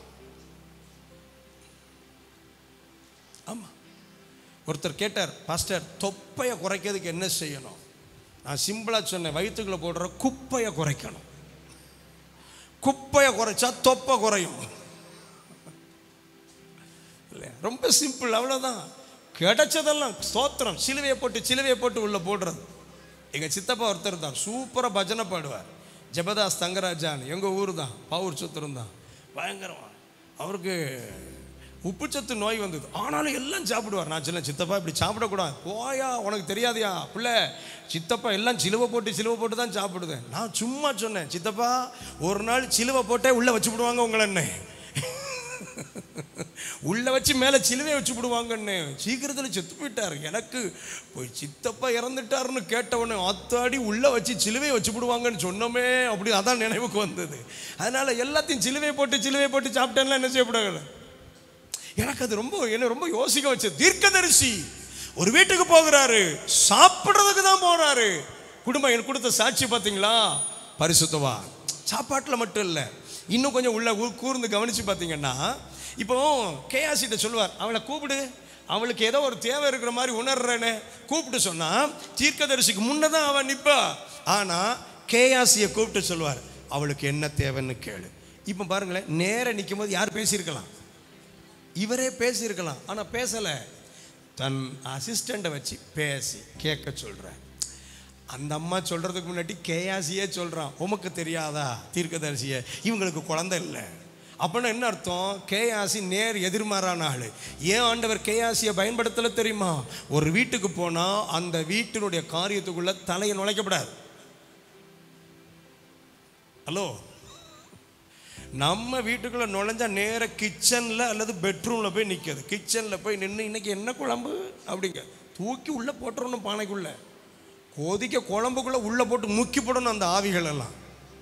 ஆமாம், எனக்கு அதெல்லாம் உடன்பாடே கிடையாது. ஒரு வீட்டுக்கு போனால் அவங்க அனுமதித்த வரவேற்பு அறையோடு நிற்கணும்.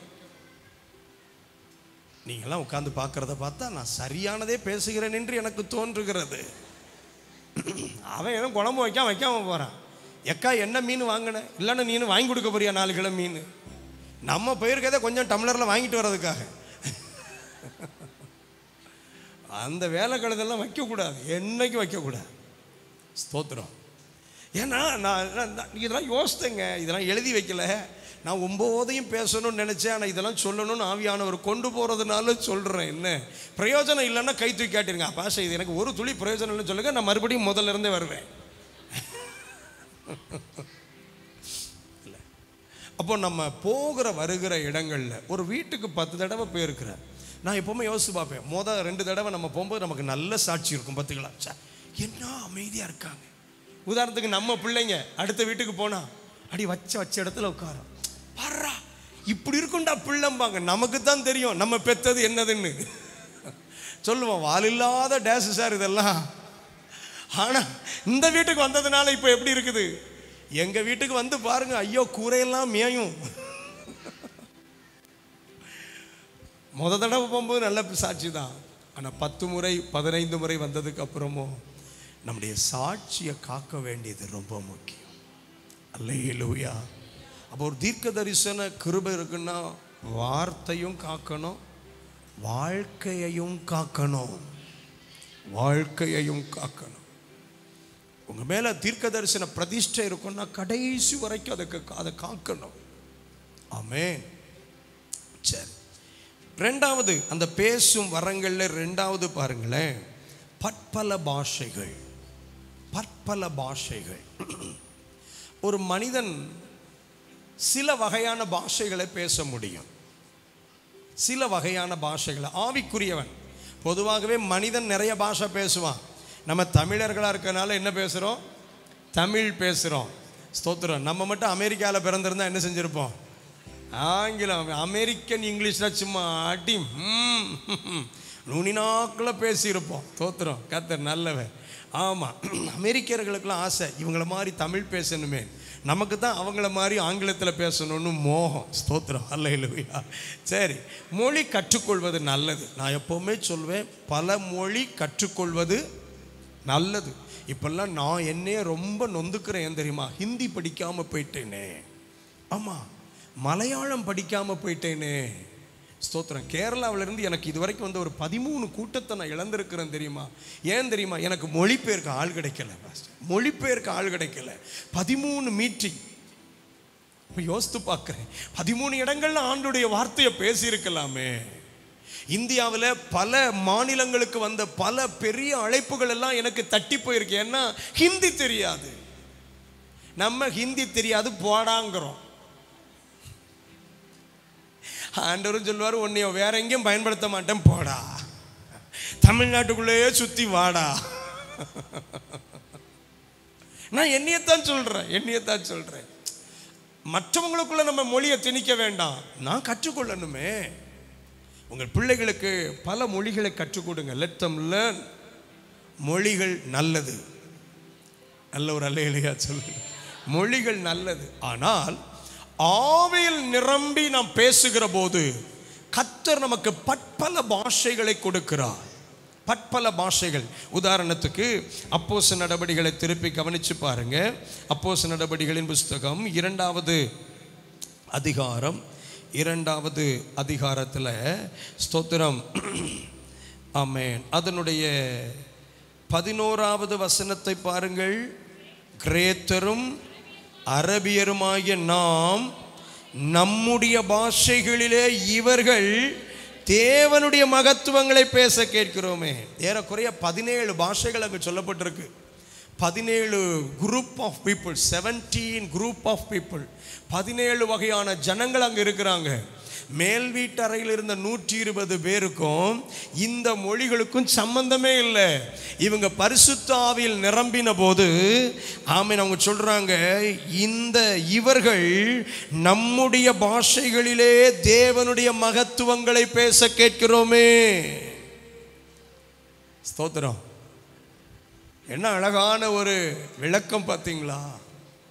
அப்போ ஆவியில நிரம்பி நான் பாஷைகளை பேசும்போது எனக்கு அறியாத ஒரு பாஷையில கூட நான் தேவ மகத்துவத்தை பேச முடியும். I can speak. சில மிஷனரிகளுக்கு இந்த கிருபையை கர்த்தர் கொடுத்திருந்திருக்கிறார். அந்த மொழியே தெரியாது, ஆனா கர்த்தர் அவங்களை கொண்டு போய் அங்க நிறுத்துகிற போது என்னென்ன தெரியாது, பேச தொடங்கி இருக்கிறாங்க. குறிப்பாக சீன தேசத்துக்கு போன சிடி ஸ்டட் என்கிற தேவ ஊழியருக்கு சீன மொழியே தெரியாது. ஆனா ஆண்டவர் கொண்டு போய் நிறுத்தினா சீன மொழியில பேச தொடங்கி இருக்கிறார் கர்த்தருடைய வார்த்தையை, சுவிசேஷத்தை. அல்லேலூயா. அப்ப பற்பல பாஷைகளை பேசுதல் என்பதும் வரங்களில் ஒன்றே. வரங்களில் ஒன்றே. ஸ்தோத்திரம். கர்த்தர் நமக்கு இந்த கிருபைகளை தரட்டும், இந்த அனுக்கிரகங்களை தரட்டும். ஆவியில நிரம்பி ஒரே மாதிரியான பாஷைகளை பேசாதீங்க. கொஞ்சம் நாவை ஆவியானுடைய ஆளுகைக்கு விட்டு கொடுத்து அவர் நமக்குள் கொடுக்கிற பற்பல பாஷைகளை பேசுவதற்கு நம்முடைய நாவை கர்த்தர் பயன்படுத்துவாராக. சிலர்லாம் 15 வருஷம் 20 வருஷம் ஒரே விதமான பாஷை தான். அதே வார்த்தையை ரிப்பீட்டடா சொல்றதல்ல. நான் திரும்ப சொல்லுகிறேன், ஒரே வார்த்தையா ரிப்பீட்டடா சொல்வதல்ல. அந்நிய பாஷையோ பற்பல பாஷையோ நான் இப்ப பேசும்போது உங்களுக்கு பாத்தீங்களா, ஏதாவது ரிப்பீட்டடா பேசுறேன்னா அந்த வார்த்தைகள் எப்படி ஃப்ளோவா வருது. இப்படிதான் பற்பல பாஷைகளை நம்ம பேசணும்னு ஆவியானவர் விரும்புகிறார். இது ஒரு பெரிய வரம், பெரிய வரம். கர்த்தருடைய நாமம் மகிமைப்படுவதா பெரிய வரம். அப்ப அந்த பாஷையில நம்ம வேற என்ன பேச போறோம்? தேவனுடைய மகத்துவங்களை பேச போறோம். அவருடைய மகத்துவங்களை பேசுறதுக்காக தான் இந்த பற்பல பாஷைகள் கொடுக்கப்பட்டிருக்கிறது. சரி, 3வது வியாக்கியானம் செய்கிற ஆமென் ஒரு கிருபை. வியாக்கியானம் செய்கிற கிருபை. வியாக்கியானம். வியாக்கியானம்னா சிலர் அந்நிய பாஷை பேசுவாங்க அல்லது பற்பல பாஷை பேசுவாங்க. அதுக்கு என்ன அர்த்தம்னு அவங்களுக்கு தெரியாது. ஆனால் இன்னும் ஒருவருக்கு அதை மிக சரியாக மொழிபெயர்த்து சொல்லும்படியான கிருபையை கர்த்தர் கொடுக்கிறது. வியாக்கியானம், அவர்கள் சொல்லுகிற பாஷைக்கான சரியான அர்த்தம் என்ன? நான் இது ரொம்ப நாள் எனக்கு புரியலை. ஆனால் எனக்கு பாஸ்டர் ஜஸ்டின் மோசஸ் அவர்களோடு கூட உண்டான சில ஊழிய அனுபவத்தில் சில கூட்டங்களில் கொஞ்ச நேரம் பாஸ்டர் கொஞ்சம் ஜெபத்தை நடத்துங்கன்னு மைக்கை கொடுத்துட்டு புல்பிட்டுக்கு இந்த பக்கம் நிற்பார் பாஸ்டர். நான் என்னுடைய ஒரு சில வீடியோக்களை திருப்பி பார்த்தா நான் நல்ல கண்ணை மூடி அந்நிய பாஷையில் பேசிகிட்டு இருப்பேன். ஆனால் இந்த மனுஷர் பாருங்களேன், இந்த வார்த்தையை கேட்டு இப்படி அப்படி இப்படி கை ஆட்டி ஆட்டி நான் இப்போ தான் கவனிச்சேன். அதை அப்போ என்ன அர்த்தம்? நான் பேசுகிற தீர்க்க தரிசனமான அந்நிய பாஷைக்கு அர்த்தம் எனக்கு புரியலை, அந்த அந்நிய பாஷைக்கு அர்த்தம் எனக்கு புரியலை. ஆனால் அந்த தேவ மனுஷர் அதை அப்படியே வியாக்கியானம் பண்ணி எடுத்துக்கொள்ளுகிறார். அல்லேலூயா. இது எல்லாருக்கும் கிடைக்காது, சிலருக்கு அந்த கிருபைகளை கர்த்தர் கொடுப்பார். ஒருவர் பேசுகிற அந்நிய பாஷைக்கு வியாக்கியானமான அர்த்தத்தை கொடுக்கிறதும் ஆவியானவர் கொடுக்கிற வரங்களில் ஒன்று. அப்போ இதுவும் நமக்கு தேவை. நிறைய பேர் அடுத்த ஸ்டெப்புக்கு வரமாட்டாங்க, அந்நிய பாஷையை பேசுதலுங்கிற நிலையிலேயே இன்னைக்கு 99.99% கிறிஸ்தவர்கள் நின்று விடுகிறார்கள். அந்நிய பாஷையை பேசினவன் பற்பல பாஷைகளை பேச விரும்பணும். பற்பல பாஷைகளை பேசுகிறவன் வியாக்கியானம் பண்ணுதல் என்கிற கிருபையை பெற்றுக்கொள்ளணும். வியாக்கியானம் பண்ணுதல் என்கிற கிருபையை பெற்றவன் தீர்க்க தரிசனம் உரைக்கத்தக்கதான கிருபைகளை வாஞ்சிக்க வேண்டும். தீர்க்க தரிசனம்னு சொன்னா ஆமா இதோ சீக்கிரமாய் வருகிறேன் 3 தடவை சொல்லிட்டு முடிக்கிறது இல்லை. நான் சின்ன வயசுலேருந்து பார்க்குறேன், நிறைய பேர் இதே தான் சொல்லிட்டு இருக்காங்க. அது தீர்க்க தரிசனம் அல்ல, அது ஏற்கனவே பைபிள் இருக்கு, இதோ சீக்கிரமாய் வருகிறேன் என்று. ஆனால் கர்த்தர் மிக தெளிவாக ஒரு மனிதனுடைய அந்தரங்கத்தை, மறைவை எச்சரித்து சபையில் சொல்ல வேண்டியது அவசியம். அப்போஸ்தலனாகிய பவுல் அதை தான் சொல்றாரு.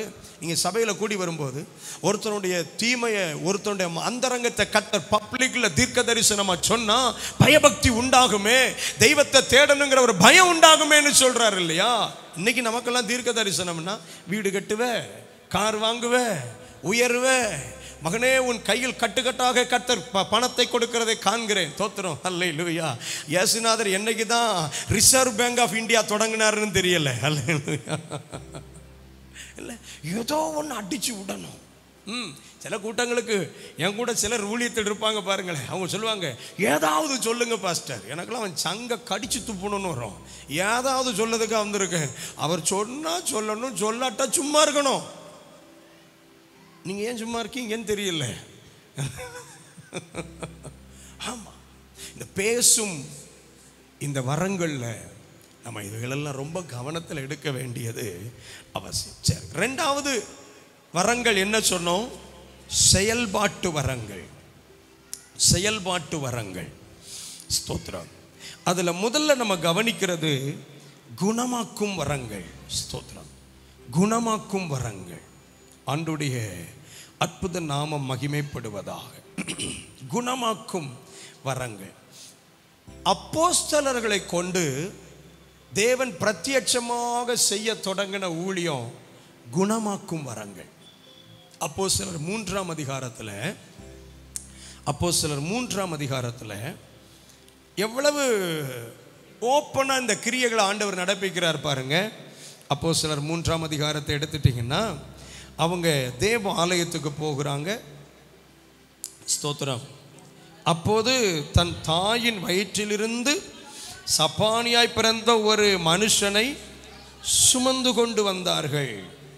ஸ்தோத்திரம். தேவாலயத்தில் பிரவேசிக்கிறவர்களிடத்தில் பிச்சை கேட்கும்படி நாடோறும் அவனை பாருங்களேன், இவனையும் சிலர் தூக்கிட்டு வந்திருக்காங்க.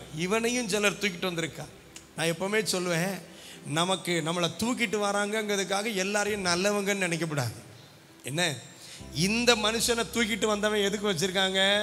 பிச்சை கேட்கறதுக்கு. இயேசுகிட்ட ஒரு திமிர்வாதக்காரனை 4 பேர் தூக்கிட்டு வந்தாங்க. அவங்க எதுக்கு தூக்கிட்டு வந்தாங்க? அவன் சுகமாகணுங்கிறதுக்காக. சிலர் நம்மளை தூக்குறதோட நோக்கம் சுகமாகணும், சிலர் நம்மளை தூக்குறது பிச்சை எடுக்க வைக்கிறதுக்கு. எல்லாமே நமக்கு நம்ம டீமு நம்ம சப்போர்ட் நினைச்சிடக்கூடாது. சிலர் ஒரு டீமா நம்ம கூட நிற்கதே நம்மளை பிச்சை எடுக்க வைக்கிறதுக்கு தான். இந்த நோக்கத்தோட தான் வச்சுட்டு போனாங்க. ஆனால் இங்க 2 பேர் ஜெபிக்கிறதுக்காக வர்றாங்க. எனக்கு ரொம்ப பிடிச்சது பாருங்களேன், தெய்வம் நம்மை குணமாக்கும் வரத்தினால எடுத்து பயன்படுத்தணுங்கிற ஆசை விருப்பம் நமக்குள்ள இருக்குன்னா நம்ம ஒரு ஆவிக்குரிய ஒழுங்குக்குள்ள வரணும். எல்லாரும் சொல்லுங்க, ஆவிக்குரிய ஒழுங்கு. சொல்லுங்களேன் நல்ல சத்தமா, ஆவிக்குரிய ஒழுங்குக்குள்ள வரணும். ஆமா, ஸ்தோத்திரம். காத்திருக்க நம்ம ஆயத்தமாகணும். தேவ சமூகத்தில் அமர்ந்திருக்க நம்ம ஆயத்தமாகணும். எனக்கு இந்த 3ஆம் அதிகாரம் 1ஆம் வசனத்தை ரொம்ப பிடிச்சது. ஸ்தோத்திரம். ஏன் தெரியுமா? they had prayer time. ஜெப நேரம் அவங்களுக்கு இருந்தது. ஜெப நேரம் இருந்தது. ஜெபிக்கும் இடம் இருந்தது. ஜெபிக்கும் இடம் இருந்தது. ஜெபிக்கும் தோழர்கள் இருந்தார்கள். 3 ரொம்ப முக்கியம். prayer time, praying place, prayer partners. Prayer பார்ட்னர்ஸ்னால் நம்ம குறிப்பை கொடுத்துட்டு நீங்கள் எனக்கு ஜெபம் பண்ணுங்கண்ணே அப்படின்னு சொல்லிட்டு நம்ம தலையினை வச்சு தூங்குறது இல்லை. இல்லை, சேர்ந்து ஜெபம் பண்ணுறது, சேர்ந்து ஜெபம் பண்ணுறது. Praying together. இன்னைக்கு நிறைய ஜெப பங்காளர்கள் இருக்கிறாங்க. எதுக்கு? நம்ம போட்டோ அனுப்புனா அவங்க ஜெபம் பண்ணுவாங்கங்க. அதெல்லாம் சும்மா விடுங்க, அது வேண்டாம் நமக்கு. நம்ம ஏன் அந்த டிபார்ட்மெண்ட்டு போவானே? தோத்துறோம். நம்ம போட்டோ கொடுத்தோடனே நம்ம பங்காளர் ஆனவுடனே கர்த்தர் பார்ப்பார் அப்படிலாம் ஒன்றும் பைபிளில் கிடையாது. யாரும் ஏமாந்து அப்படி சேர்த்து விட்டுருக்கேன், அதனால தான் என் பிள்ளை படிச்சுது. தோத்துறோம். அப்படிலாம் இல்லை. ஒரு விஷயத்தை நம்ம மனதில் எப்போவுமே பதித்து கொள்ளணும். எனக்கு ஜெப தோழர்கள் வேண்டும், எனக்கு ஜெப நேரம் வேண்டும், எனக்கு ஜெபிக்கும் இடம் வேண்டும். ரொம்ப முக்கியமாக இந்த 3 இருந்தும் நான் ஜெபிக்காமல் இருந்துடக்கூடாது. சிலருக்கு ஜெபிக்கும் நேரம் இருக்கும், ஜெப தோழர்கள் இருப்பாங்க, ஜெபிக்கும் இடம் இருக்கும், ஆனால் பார்ட்டி குற்றாலத்தில் குளிச்சுட்டு இருக்கோம். அங்கேருந்து ஆண்டவரே ஜெப நேரமப்பா ஆகிலும் குற்றாலத்துக்கு கொண்டு வந்திருக்கிறேன் நன்றின்னு அங்கே குளிச்சுட்டு இருக்கோம். ஆண்டவர் சொல்லுவார், கூட 10 நிமிஷம் உள்ளே வச்சு மூச்சு திணற வச்சு விடுவேன், ஓடுன்னுவார். ஆமாம், ஸ்தோத்திரம். ஜெபம்னா ஜெபமாக தான் இருக்கணும். நம்ம அதை சுற்றுலா வாக்குறது 2ஆவதாக இருக்கணும். முதலிடம் தேவ சமூகத்துக்கு, தேவ பிரசன்னத்திற்கு.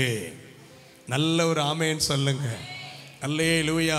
இந்த அகாவா முகாமுக்கு வந்தோம், குளிக்க தான் நமக்கு முக்கியமாக இருந்தது. தோத்திரம். 3 நாள் முடிச்சக்கப்புறம் கூட எங்கள் சபை மக்கள் அருவியில் போய் குளிக்கலை.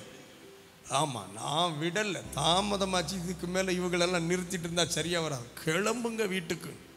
4-5 ஆத்துமாக்கள் கொஞ்சம் மூஞ்ச தூக்கிச்சு. பரவாயில்ல, அதை பற்றி கவலை இல்லை. தோத்துறோம். அப்புறம் ஒன்றை தூக்கிட்டு போகிற மாதிரி வச்சிடப்படாத. மூஞ்ச தூக்குனா சரி பண்ணிடலாம், பாடியை தூக்கிட்டு போகிற மாதிரி வச்சிடப்படாத. அல்ல இல்லை, ஆமாம், நம்ம நோக்கம் ஜெபம். வந்தோமா, ஆசீர்வாதமாக இருந்ததா, கர்த்தருக்கு ஸ்தோத்திரம். அல்லேலூயா. சரி, அப்போ குணமாக்கும் வரம் நமக்குள் செயல்பட வேண்டுமே ஆகில் நாம் ஒரு ஆவிக்குரிய ஒழுங்குக்குள்ள வர வேண்டியது அவசியம். நான் சொல்றதெல்லாம் பார்த்தீங்கன்னா வரம் செயல்படுறதுக்கு இப்படி செய் அப்படி செய்யும் சொல்லலை. இதெல்லாம் ரூட் வேறான காரியங்களாக்கும் நான் உங்களுக்கு சொல்லி கொடுத்துட்டு இருக்கிறேன். வெளிப்படையான காரியத்தை அடுத்தடுத்த காரியங்கள் ஆவியானவர் நமக்கு பேசுவார், அதை நம்ம ஆக்டிவேட் பண்ணிக்கலாம். இப்போ எது நம்ம மறைவில் அந்தரங்கத்தில் கவனத்தில் எடுக்க வேண்டியது என்கிறதையாக்கும் நான் உங்களுக்கு சொல்லி கொடுத்துட்டு இருக்கிறேன். ஸ்தோத்திரம். கர்த்தர் நல்லவர். 5 நிமிஷத்தில் முடிச்சிடுறேன். கர்த்தர் நல்லவர். அதுக்கு என்ன அவசரமா இவ்வளோ ஸ்பீடாக ஓடுது? ஐயோ பாஸ்டர், கொஞ்சம் சொல்லி வைங்க பாஸ்டர். ஆமாம், என்ன அவசரம்? அப்படி எங்கே போகுது? நைட்டு டின்னர் எதுவும் சாப்பிட போதா? நாளைக்கு எதுவும் ஊழியத்து போதா? இங்கே தானே சுற்றிட்டு வரப்போகுது. நில்ல. தோத்துறோம். நாங்கள் தான் ஓட வேண்டியிருக்கு, 1008 ஊழி இருக்குது. அதுக்கு என்ன அவசரம் பாருங்கள். தோத்துறோம். அது என்னமோ தெரியலங்க, நான் போகிற இடத்துலலாம் அந்த கிளாக்குக்கு எனக்கும் அவ்வளவு போராட்டமாக்கும். நான் வேகமாக ஓட அதுக்கு என்னைய முந்தி ஓடத்தான் நிற்கிது. அது ஒரு இடத்துலையாவது ஒரு மணி நேரம் நின்று நீங்கள் பேசுங்க பாஸ்டர், அப்புறம் நான் ஓடுறேன்னு சொல்லுதா? இந்த நல்லெண்ணம் தான் வரமாட்டேக்க. சரி, எப்படியோ உங்களை கொஞ்சம் டைவர்ட் பண்ணிட்டேன். கர்த்தருக்கு ஸ்தோத்திரம்.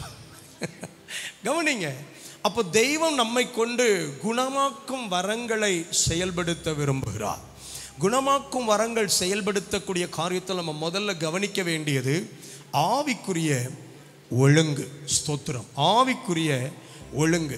2வது நம்ம குணமாக்கும் வரங்கள் நமக்குள் செயல்படும் போது நம்ம கவனிக்க வேண்டியது, ஆண்டவருக்குள் நம்மை மறைத்து கொள்ள வேண்டும். ஆண்டவருக்குள் நம்மை மறைத்து கொள்ள வேண்டும். ஸ்தோத்திரம். ஆமாம், நல்ல கவனிங்க. நான் சொல்கிறது ரொம்ப முக்கியமானது. இந்த காலத்தில் ஊழியர்களாகிய நாம் அப்படியே சொல்லிக்கிடுவோமே, ஏன் மற்றவங்கள சொல்லுவோம், நம்மையும் சேர்த்துக்குவோமே. அற்புதம் நடக்கிற வரைக்கும் யாரை கூப்பிட சொல்லுவோம்? இயேசு கூப்பிடு, இயேசு கூப்பிடு, யசுவான்னு சொல்லு. ஆமாம், கிரீக்கில் சொல்லு, ஆமாம், ஹீப்ரூவில் சொல்லு, அரமேக்கில் சொல்லு, எப்படியாவது சொல்லு, இயேசு இயேசு இயேசுன்னு கூட்டும். அற்புதம் நடந்த உடனே மேடைக்கு வலது பக்கமாக வாருங்கள், அற்புதம் பெற்றுக்கொள், வலது பக்கம் வாருங்கள் சொன்னா, இப்போ அந்த சிஸ்டர் வந்து சொல்லுவாங்க, அந்த பிரதர் ஜெபிக்கும் போது ஒரு வல்லமை இறங்கிச்சு. அந்த அம்மா உடனே இவர் தோத்திரம், சொல்லுங்கம்மா என்னாச்சு, என்ன நடந்தது? மறுபடியும் பிரதர் அந்த வார்த்தை சொல்லும் போது, பிரதர் பிரதர் எங்கிருந்து வந்தாருன்னு தெரியல. பிரதர் பிரதரே 4 மாத்திரை போட்டுட்டு தான் மேடையில் நிற்பார். பிரதருக்கு அங்கே கையை காலை பிடிச்சி விடுறதுக்கு 4 பேர் தேவை. ஆனால் அந்த அம்மா சொல்லுது பிரதர் ஜெபிக்கும் போது. ஆனால் இங்கே என்ன நடந்தது தெரியுமா? 3ஆம் அதிகாரம் அதனுடைய 12வது வசனத்தை பாருங்க. பேதுரு அதை கண்டு ஜனங்களை நோக்கி, இஸ்ரவேலரே, இதை குறித்து நீங்கள் ஆச்சரியப்படுகிறது என்ன? நாங்கள் எங்கள் சுய சக்தியினாலாவது எங்கள் பக்தியினாலாவது சுய பக்தியினாலாவது இவனை நடக்க பண்ணினோம் என்று நீங்கள் எங்களை நோக்கி பார்க்கிறது. என்ன அழகா விளக்கம் கொடுக்குறாங்க பார்த்தீங்களா? எங்க சுய பக்தியும் அல்ல, எங்கள் சுய சக்தியும் அல்ல. நான் என்னமோ 10 மணி நேரம் ஜெபம் பண்ணதுனால இல்ல இல்ல இல்ல, நான் என்னமோ எனக்குள்ள பெரிய சக்தியோட, no, nothing. It is purely the grace of God. கர்த்தருடைய கிருபை, கர்த்தருடைய வல்லமை, கர்த்தருடைய இரக்கம், அதுதான் சுகமாக்கினது. இந்த குணமாக்கும் வரங்கள் நமக்குள்ள செயல்படும் போது தயவு செய்து கிறிஸ்துவுக்குள் நம்மை மறைத்துக் கொள்வது அவசியம். நல்ல ஒரு ஆமென் சொல்லுங்க. நான் பல நேரங்களில் பார்த்துருக்கிறேன், நிறைய பிரசங்கங்கள் தியானிச்சிருந்தாலும் இடையிலே ஒரு பிரசங்கம் ஃப்ளாப் ஆகிரும் தெரியுமா? ஒரு பிரசங்கம் அவுட் ஆகி, அவுட் ஆனால் எனக்கு தூக்கம் வராது, ரூமில் கிடந்து அழுவேன். அப்பா இன்னைக்கு என்ன ஆண்டவரே, தலைப்பு எடுத்தேன், குறிப்பு எடுத்தேன், போக முடியலையப்பா, என்ன ஆண்டவரே. என்ன ஆண்டவர் சொல்லுவார், எல்லாம் நல்லா தான் விடுறா, இல்லை ஆண்டவரேன்னு சொன்ன அவர் சொல்லுவார், பாரு இதுக்கு முந்தின செய்தி பேசிட்டு நைட்டு சாப்பிடும்போது அவன் உன்னை புகழ்ந்து பேசுகிறான், நீ அப்படியே தலையாட்டிக்கிட்டு இருக்க, என்னமோ ஓன் வசனம் மாதிரியும் ஓன் குறிப்பு மாதிரியும் எல்லாம் நீனே பேசின மாதிரியும் நீனே இடைப்பட்ட மாதிரியும். உனக்கு தெரியுமாடா, உன்னை வாடகைக்கு நிறுத்தியிருக்கேன், உன்னை வாடகைக்கு நிறுத்தியிருக்கேன். வார்த்தை என்னுடையது, வல்லமை என்னுடையது, கனம் மட்டும் உன்னுடையதா? அப்போ தான் ஆண்டுட்டு பிறகு விழுந்து ஒப்புரவாகி, அப்பா இனி யார் பெருமை பாராட்டினாலும் ஒரு குப்பை தொட்டி வச்சுக்கிடுவேன் ஆண்டவரே, அவங்க என்ன சொன்னாலும் அத்தனையும் அங்கே போட்டுருவேப்பா, கனத்தை உமக்கு மட்டும் கொடுப்பேன் ஆண்டவரே. அப்புறம் ஒரு 10-15 பிரசங்கம் பயங்கர அனலா போவோம். அப்புறமும் 4-5 பேர் நமக்குன்னே வேலைக்கு வந்து உட்காருவாங்க, பாஸ்டர் ஐயா அவங்க பிரசங்கம் ஆத்தாடி, அது என்ன பிரசங்கம். சமீபத்தில் ஒரு சிஸ்டர் சென்னையிலேருந்து கால் பண்ணி, ஆமாம் ஸ்தோத்திரம், ஸ்தோத்திரத்தை பற்றி இவ்வளோ செய்தி கொடுத்துருக்கிய பாஸ்டர், 32 செய்தியா ஸ்தோத்திரத்தை பற்றி. நான் மிரண்டு போயிட்டேன் பாஸ்டர், 32 நாளும் உங்கள் 32 செய்தியை கேட்டு நான் ஆடி போய் இருக்கேன். ஆத்தாடி அல்லேலூயா ஸ்தோத்திரம். அது ஏன் கேட்கிய, காரில் போயிட்டே இருக்கேன், கடைசியில் இதே நினச்சிட்டு இருந்தவன் பிரசங்கம் பண்ண போக அந்த இடத்துக்காக ஜோமன்றது அதெல்லாம் மறந்தாச்சு. கர்த்தர் நம்மளை எப்படி பயன்படுத்துகிறார். ஸ்தோத்திரத்தில் 32, அப்புறம் இன்னொரு 30 குறிப்பு இன்னும் இருக்கு, இன்னும் ஒரு 30 இருக்கு. அப்புறம் உடனே இந்த ஸ்தோத்திரத்தை அப்படி பேசுவோமா இப்படி பேசுவோமா, மேடையில் போய் உட்கார்ந்தா ட்ரையா இருக்கு, எல்லாம் ட்ரையா இருக்கு. ஆண்டோட்ட சொல்றேன், அப்பா என்னை எப்படியாவது இந்த கூட்டத்தில் கைப்பிடிச்சு தூக்கி விட்டுருங்கப்பா, என்னை எங்கேயோ கொண்டு குழியில போட்டமா இருக்கு ஆண்டவரே, என்னால் முடியல. அப்போ அந்த ஆண்டவர் சொல்றாரு, இந்த 1 மணி நேரம் டிராவல்ல தோத்திரத்தையே நினைச்சிட்டு வந்த, என்னைய மறந்துட்டு பத்தியா, உன் பழைய பிரசங்கத்தை தான், தோத்திரம்னே தோத்திரத்தை இல்லை, பழைய 32 பிரசங்கத்தை நினைச்சு அதில் அப்படி பேசுறோம், இதில் இப்படி பேசுறோம், இது எப்படி நினைச்சிட்டே வந்தேன். இந்த கூட்டத்துக்கு என்ன பேசணும்னு என்கிட்ட நீ கேட்கலையே, அப்ப என்ன செய்ய ஆண்டவரே, 2 பாட்டு பாட சொல்லு, சைடு ரூமுக்கு வான்னாரு. அப்போ பிரதர் இந்த பாட்டு சூப்பரா இருக்க, இன்னும் 2 தடவை பாடுங்கன்னு இன்னும் போயிட்டு வரேன் உட்கார்ந்தா, அப்புறம் தந்தாரு, கிருபையா காப்பாத்தி விட்டாரு. ஆமா, கிருபையா காப்பாத்தி விட்டாரு. ஸ்தோத்திரம். நமக்கு இந்த பிரசங்கத்துக்கெல்லாம் சொல்லுவாங்க தெரியுமா, ஒரு தம்பி பிரசங்கத்துக்கு மேடைக்கு போனாராம், பயங்கர ப்ரிப்பரேஷனோடு அப்படி நெஞ்ச நிமித்திட்டு ஏறினாராம். போனாராம், பேப்பர் பறந்து போயிட்டு தான். ஐயாவுக்கு குறிப்பு எல்லாம் போயிட்டு என்ன பேசன்னு தெரியல, ஏதோ உளறிட்டு கீழே இறங்கி வந்தார். இறங்கும் போது தலையை தொங்க போட்டு வந்தாராம். அப்போ அந்த சபை போதகர் சொன்னாராம், தம்பி நீ வந்தது போல் போயிருந்தன்னா போனது போல் வந்திருக்கலான்னு சொன்னாராம். அப்படின்னா என்ன அர்த்தம்? கீழே வரும்போது தலை குனிஞ்சு வந்த பார்த்தியா, மேடையில் ஏறும்போது தலை குனிஞ்சு ஏறி இருந்தன்னா, மேடைக்கு போகும்போது நெஞ்ச நிமித்தி போன பார்த்தியா, திருப்பி வரும்போது நெஞ்ச நிமித்தி வந்திருக்கலாம்ப்பா அப்படின்னாராம். வாழ்க்கையிலையும் ஜீவியத்திலையும் கர்த்தர் நம்மளை பயன்படுத்துகிறாரா என்னைக்கு புரிஞ்சுக்கணும், எல்லாம் அவர் செயல் மட்டும்தான், அவர் செயல் மட்டும்தான். யோவான் 14ஆம் அதிகாரம் 12, 13, 14 ஆகிய வசனத்தை பாருங்க. நான் இதை சொல்லிட்டு அப்படியே நிறுத்திடுறேன், என்ன அதுக்கு மேலே போகலை. ஸ்தோத்திரம். நீங்கள் எல்லாம் அப்படி டயர்டான மாதிரி காட்டுறீங்களா? நான் நம்பிடுவேன்னு நினைப்பு. அத்தாடி, உங்களை பற்றி எனக்கு தெரியாது. சரி, கர்த்தர் நல்லவர். நான் எப்பவுமே பார்ப்பேன், ஸ்தோத்திரம், ஒருத்தர் கொட்டாய் விட்டாங்கன்னா ரைட்டு, இப்போ தான் பிரசங்கம் முதல் குறிப்புக்கு வந்திருக்கு. அதனால் ஒரு அம்மா இப்போ கொட்டாய் விட்டாங்க, அதனால் இப்போ தான் நான் முதல் பாயிண்ட்டுக்கே வந்திருக்கேன். ஆமாம், அப்பப்போ இப்படி ஆறுதலாக 2 வார்த்தை சொல்லுவேன். என்ன ஸ்தோத்திரம், கர்த்தர் நல்லவர். சரி, நான் இதோடு அப்படி நிறுத்துறேன்.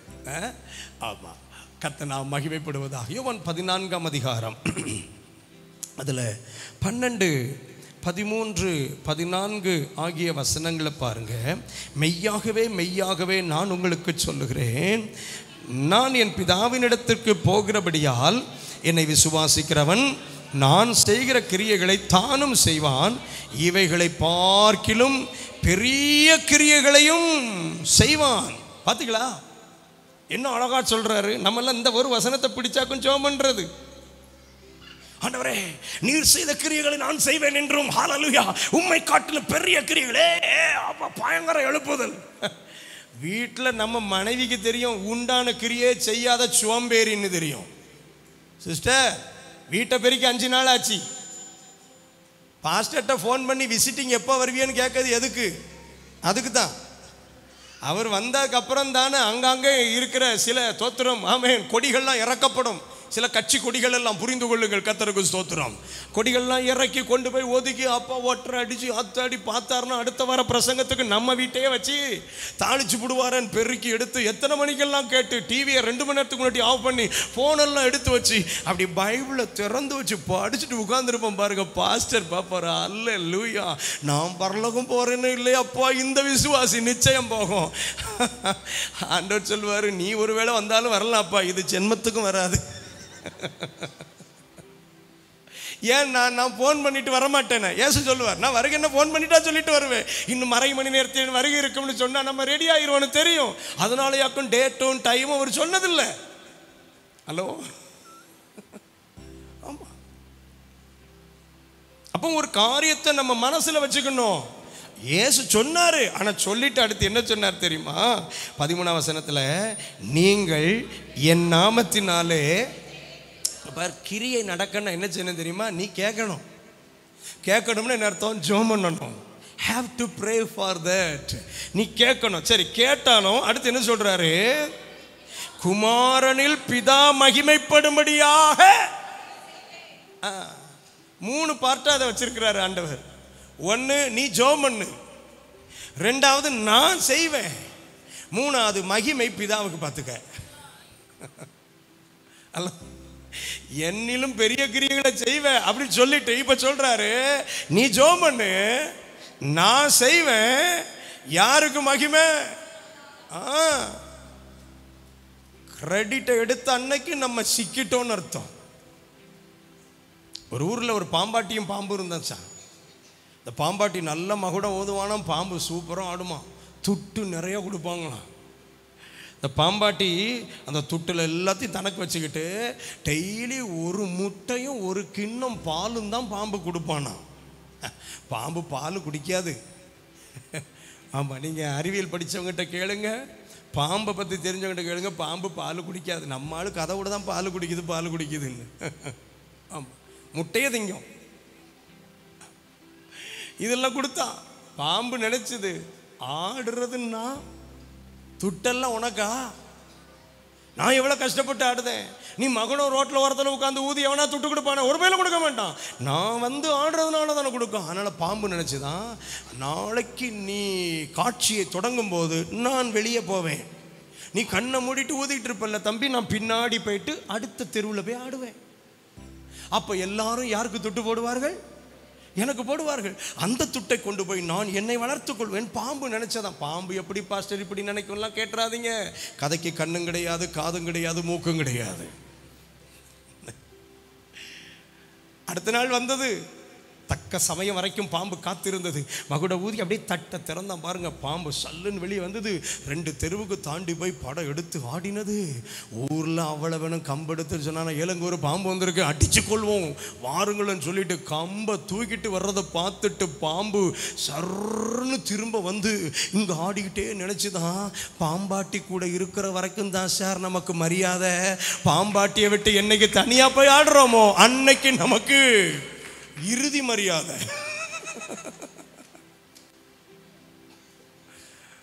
கிரியை செய்த கர்த்தருக்கு கனத்தை கொடுத்தாதான் அடுத்த பீடம், அடுத்த ஸ்தானம். என்னைக்கு நமக்கு எடுக்கோமோ அவர் விலகிட்டார்னா கதை முடிஞ்சுது. விலகிட்டார்னா கதை முடிஞ்சுது. இன்னைக்கு ராத்திரி ஒரு நல்ல தீர்மானத்தோடு நம்ம போகணும். இந்த 9 வரங்களும் எனக்குள்ள செயல்படணும்னு விரும்புகிறேன் ஆண்டவரே. ஆனால் உம்மோடு உள்ள உறவு எனக்கு வேணும். என் வாயை நான் காக்கணும், என் வாழ்க்கையை நான் காக்கணும்.